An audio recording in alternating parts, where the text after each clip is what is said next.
Muy bien, vamos a comenzar, hermanos. Lección 44. Estar más gerundio or estar plus gerund or present progressive, no? So, ito yung ing form, no? I am singing, I am cleaning, we are cooking, etc., etc. So, review po muna natin, ano ba yung estar? So, tulad nga nung napag-aralan natin before, ang estar ay ginagamit para sa temporary states or conditions, sa emotions or feelings, locations, no, kung nasaan ka, ongoing actions, etc. So, in short, ang estar ay temporary characteristics. Kumbaga, pansamantala lang, ngayon lang, or pwedeng magbago anytime. Unlike sa ser, na more on permanent characteristics. So, review natin yung conjugation ng estar. Brad Christian, pakibasa nga po ang conjugation ng estar in present tense, por favor. Opo. Yo estoy, tú estás, él, ella, usted está, nosotros estamos, vosotros estáis, ellos, ustedes están. Okay. So, remember, may accent mark po sa estas, está, estáis, están. Sino ang hindi pa marunong mag-type sa computer ng accent mark? Taas ang kamay. Hindi pa rin ba kayo marunong? So dapat pag-aralan, madali lang namang i-google yan. Paano ba i-type sa keyboard po ninyo ang accent marks. Okay? So again, ginagamit po yung estar sa temporary states or conditions. Pansamantala lang, pwedeng magbago. So for example, estoy cansado. I am tired, pagod ako. Ella está enferma. Estamos ocupados. So again, hindi siya permanent characteristic. I can be cansado ahora, ¿no? Estoy cansado, pero mañana tal vez ya no estoy cansado. So it's a temporary state. So ginagamit rin ng estar for emotions and feelings. Por ejemplo, estoy feliz. I am happy. Masaya ako. Él está nervioso. Están tristes. So these emotions, temporary lang naman yan. So we will use estar. Again, I can say soy feliz, that's possible. Pero ang sinasabi, pag sinabi ko yung soy feliz, it means masayahin ako. Masayahin akong tao. So characteristic ko na as a person. Kasi it's ser, pag gagamitin ko yung ser. Okay? Pero pag estoy feliz, it's a temporary emotion or feeling. Next, ginagamit natin yung estar, una vez mas, sa location, no? Ng tao, bagay, patungkol sa lugar. Por ejemplo, estoy en casa. El libro está en la mesa. Buenos Aires está en Argentina. So when it comes to location, always estar. Okay, number 4, ongoing actions. Ito ang pag-aaralan natin ngayon, present progressive. So, ginagamit ang estar plus yung ando or yendo, ito yung tinatawag nating gerundio or gerund, para i-compose yung sentence na ying, yung may ing, I am studying, she is working, estoy estudiando, ella está trabajando. So, yung from the verb estudiar, mag-aral, to study, kinonvert natin yung AR, pinalitan natin ng ando para maging ing siya. Estoy estudiando. So, i-merge mo yung conjugation ng estar at yung gerund or yung ing na ando, yendo nung verb, i-combine mo siya pareho para ma-compose mo yung present progressive tense. So again, napag-aralan natin, may tatlong verb sa Spanish, di ba? Tatlong klase ng verb. Nagtatapos sa AR, ER, and IR. So, para makuha natin yung gerund, no, o gerundio, o yung ing form, aalisin natin yung AR sa dulo for AR verbs, ikakabit natin yung ando, ANDO. Pag naman sa ER and IR verbs, aalisin mo yung ER at IR sa dulo, ikakabit mo yung yendo, I-E-N-D-O. So yung hablar, magiging hablando. Yung comer magiging comiendo. Yung bibir magiging bibiendo. So, Brad Elmer, paano natin i-convert yung limpiar? Limpiando. Limpiando. Muy bien. O, sa ER verb, Brad Christian, correr. Paano mo i-convert into gerund yung correr? To run, tumakbo. Corriendo. Ayun. So, alisin mo yung ER. O, papalitan mo yung ER ng yendo. Corriendo. Double R pa rin yun. How about recibir? To receive. Tumanggap. How would you convert this to ing or gerund? Recibir. Recibiendo. Recibiendo. Muy bien. Okay? So again, ando, yendo, yendo. So pareho lang sa ER and IR verbs. Yendo siya. Algunos ejemplos. Estoy hablando con mi madre. I am speaking with my mother. Nakikipag-usap ako sa nanay ko. Estamos comiendo ahora. We are eating now. Ellos están viviendo en Madrid. They are living in Madrid. Vosotros estáis estudiando español. You all are studying Spanish. Ella está escribiendo una carta. She's writing a letter. Pakibasa nga po si Amy ang mga ehemplo, por favor. Estoy hablando con mi madre. Estamos comiendo ahora. Ellos están viviendo en Madrid. Vosotros estáis estudiando español. Mhm. Ella está escribiendo una carta. Perfecto. Muy bien. So, saan ba ginagamit yung present progressive at anong pagkakaiba niya sa present tense or present simple? So, again, yung in both English tsaka Spanish, kung nakapag-aral po kayo ng English, no, sa elementary or high school, yung present progressive po ay ginagamit po yan kapag yung subject o yung gumagawa ng kilos ay gusto mong i-emphasize na ginagawa niya ngayon mismo, right now, ahora mismo, yung kilos. So it's more of emphasis. Pero actually, yung simple present, yung comemos, yung limpio, limpiamos, iba yung mga present tense, ginagamit rin naman yun pag gusto mong sabihin yung subject is doing the action right now. So either of the two pwede naman. Pero pag gusto mo lang talagang i-emphasize na yung action ay ginagawa mo ngayon mismo, you would use present progressive. Pero either of the two pwede mag-imply ng ing. So for example, if I wanna say, anong ginagawa mo ngayon? What are you doing? 'Di ba yung doing ing? You can say, ¿qué haces? ¿Qué haces? 'Di ba yung hacer, haces sa to form, ¿qué haces? Or kung gusto mo talagang tanungin ano yung ginagawa mo right now in este momento, you can also ask, ¿qué estás haciendo? So either of the two pwede yan, no? It implies present progressive, pero mas may emphasis sa present progressive o sa action right now, no? Yung ing form, ¿qué estás haciendo? So for example, ¿qué haces?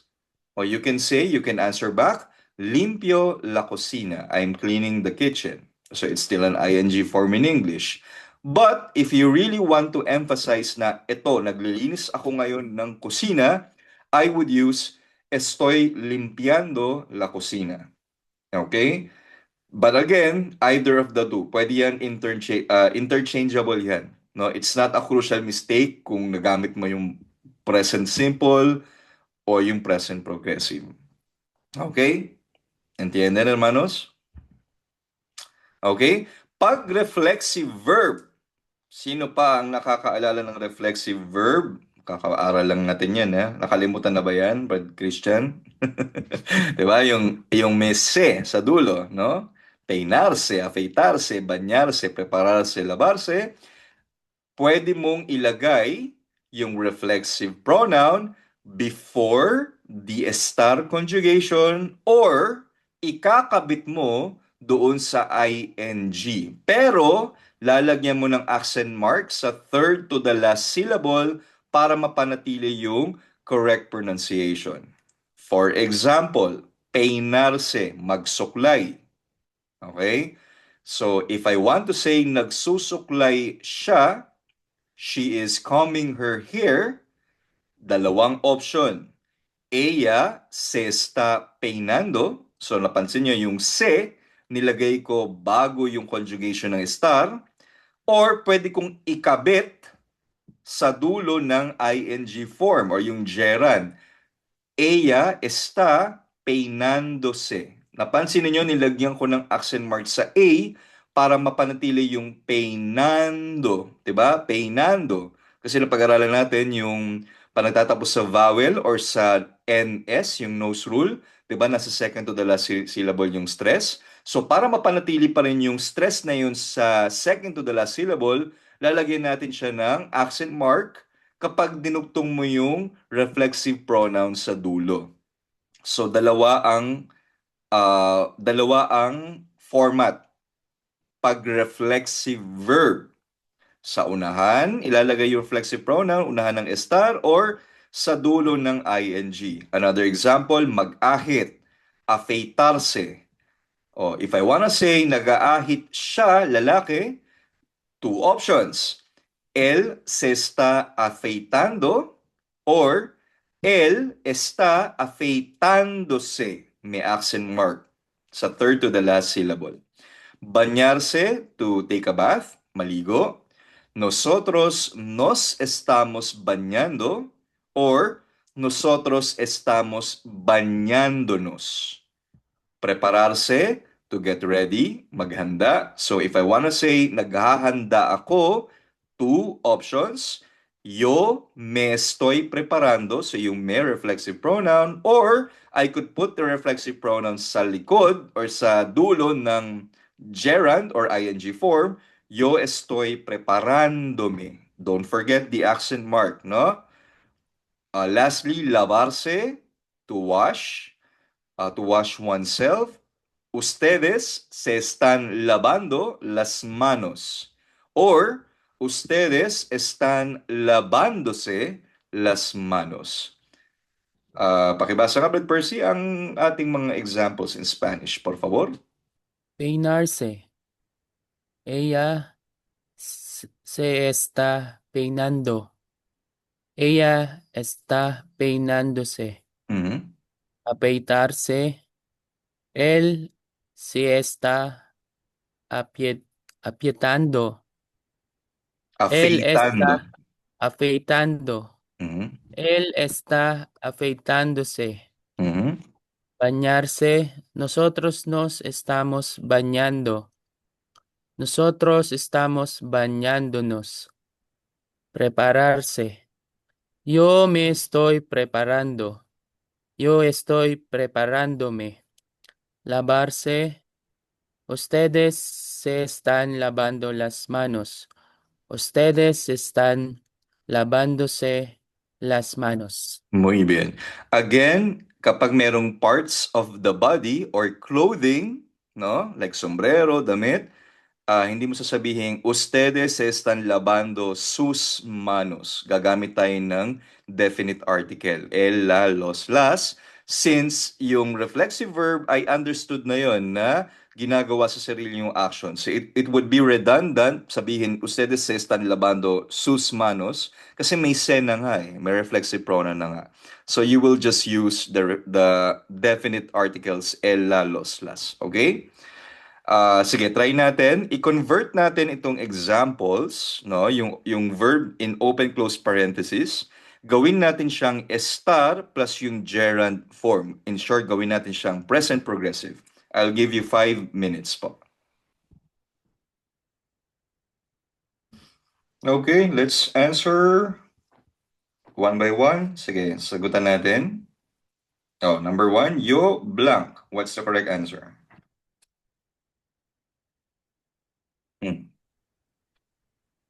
Sagot na lang. Estoy comiendo. Yo estoy comiendo. Number 2,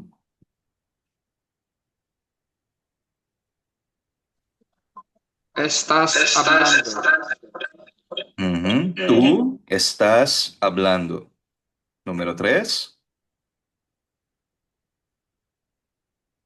Nosotros estamos Viviendo. viviendo. Nosotros estamos viviendo. 4. Ella está escribiendo. Ella está escribiendo. 5. Ustedes están trabajando. 5. Ah, 5. Vosotros. Vosotros Estáis estáis estudiando. 6. estudiando. Ustedes. Number 6. Están trabajando. Ustedes están trabajando. 7. Él Está está. Él está. Viendo. Okay. Etong leer, kapag ginawa mo siyang gerund, lalagyan mo ng y. Nakalimutan kong sabihin, no? It's an irregular verb kapag ing. So, él está leyendo. Ang spelling niyan, Leyendo. Para mapanatili yung ye. Okay? Él está leyendo. 8.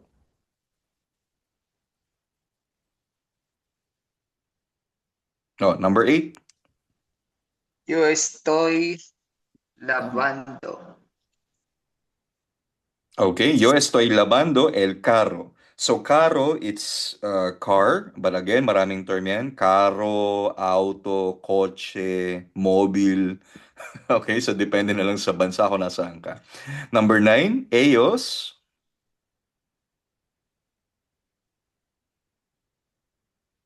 Hmm. They are running. Ellos están corriendo. Ellos están corriendo. 10, nosotros Nosotros estamos preparando la cena. 11. Oh, reflexive verb. 11.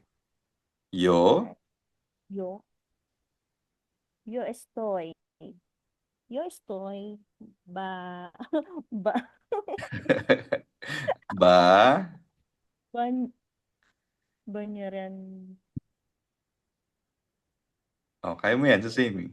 Diba, alisin yung AR, papalitan ng banyando. yo, pero kulang. Reflexive verb. Yo. Bañándome. Ayun, so dalawang option yan. Yo me estoy bañando or yo estoy bañándome. Okay? Yung before separate po, pwede gamitin pala. Yeah, either of the two. Okay? Number 12, ella peinarse. Dalawang option. Ella se está peinando. Perfecto. Ella se está peinando or ella Peinando. está peinándose. Tingnan. 13. Nosotros Nosotros estamos preparando para la reunión. kulang. Dalawang option yan. Kulang yung reflexive pronoun. But Nos Christian. estamos preparando. Nosotros estamos preparándose para la reunión. Preparándose. Nosotros yan, Brad Christian. Preparándose o preparándonos. Nos palanos. Ayun. Either of the two. Nos Nosotros estamos preparando. preparándonos Ayun. So, or Para- estamos la preparando. reunión. Okay. Kapag tayo, piniprepare natin yung sarili natin or yung subject, piniprepare niya yung sarili niya, prepararse. Pero pag meron siyang piniprepare na iba, for example, may inihahanda kang pagkain or komida, bagay, preparar lang. Wala na yung se. Okay? Pero pag tayo mismo or yung subject mismo yung nagpre-prepare, reflexive verb yun. Next, number 14, tú blank las manos.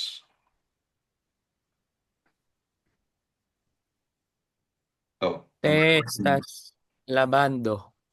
Muy bien. Tú te estás lavando or tú Está estás lavándote. lavándote las manos. Y por último, 15, Depende ellos. po pag to, before separate. Tú te estás lavando or tú estás lavándote. Mamaya pakita ko sa inyo yung answer sheet. Number 15. Ellos se está afeitando. Ellos está o están? Tan. Están pala. Sorry po. Ellos Opo. se están afeitando or ellos están afeitándose. Si Amy, Hindi. pakibasa nga ang answer sheets natin, por favor. Yan, okay. Yo estoy comiendo. Tú estás hablando. Nosotros estamos viviendo. Ella está escribiendo. Vosotros estáis estudiando. Ustedes están trabajando. Él está leyendo. Yo estoy lavando el carro. Ellos están corriendo. Nosotros estamos preparando la cena. Mhm. Yo me estoy bañando o yo estoy bañándome. Bañándome. Bañándome. Mhm.